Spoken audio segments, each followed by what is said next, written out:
मोहब्बत जिसके नसीब में होगी अपना कब्जा खुद। सारा घर सन्नाटा पड़ा है।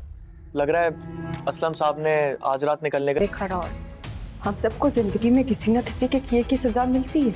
मैं और अली आज भी। मगर मूसा अपने माजी के साथ एक बार फिर हमारे सामने की सजा भुगतेंगे। पिया बहुत मासूम है, तुम्हारे खेल नहीं समझेगी। हम एक दूसरे से बहुत मोहब्बत करते हैं। फिर परेशानी किस बात की? इरादा मुलतवी कर दिया। इरादा असलम साहब ने नहीं,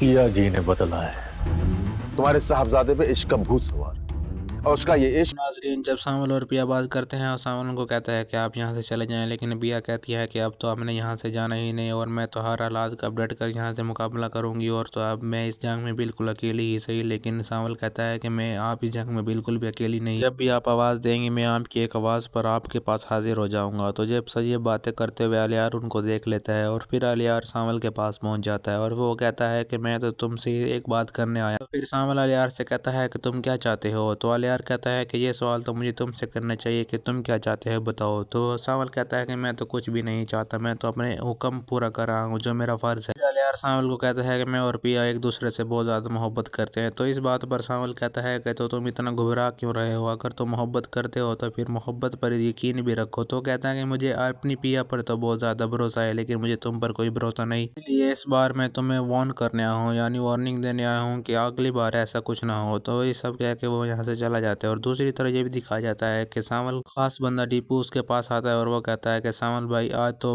बिल्कुल ही उनके घर में सन्नाटा है, यानी पिया जी की बात कर रहा होता है कि असलम के घर में बिल्कुल ही सन्नाटा है और आज उन्होंने रात जाने का इरादा मुलतवी कर दिया है। तो इस बात पर सावल कहता है कि इरादा असलम साहब ने नहीं बल्कि पिया ने किया है, वो तो इस हालात का डट कर सामना करना चाहती है। लेकिन इस पर बंदा टीपू कहता है कि भाई ये तो बहुत ही ज्यादा खतरनाक हो सकता है, ये तो अपने पैर पे खुद कुल्हाड़ी मारने वाली बात। तो सावल कहता है कि पिया जी हर बार की तरह इस बार भी अब इन मामला से भागना नहीं चाहती, वो इनका डट कर मुकाबला करना चाहती है। तो इस पर सावल कहता है कि हमें अपनी खुद पूरी तैयारी रखनी चाहिए और इस बार तो अलियार भी मेरे आमने सामने आ रहा है, ऐसा ना हो कि अब मेरे हाथों कुछ उल्टा हो जाए और मैं अलियार को कुछ कह ना दूं, यानी उसकी जान भी नहीं चले ना जाए मेरे हाथों से। नाजरीन, कुछ लग भी ऐसा ही रहा है कि सावल और अलियार अब आमने सामने हो जाए, क्योंकि अलियार ने तो उसे खुला चैलेंज दे दिया है कि पिया और मैं मोहब्बत करते हैं और हमारी मोहब्बत में इतना ही दम है। लेकिन सावल वहाँ कहता है कि तकदीर में जो लिखा होता है वो ना किसी ने पढ़ा होता है ना किसी ने देखा होता है। सावल कहता है कि जो तकदीर में लिखा होता है वो उसे जरूर मिलना होता है। तो अलियार कहता है कि मैं भी यही बात कहना चाह रहा हूँ, लेकिन तुम समझ ही नहीं रहे, तुम समझ जाओ तो अच्छा होगा।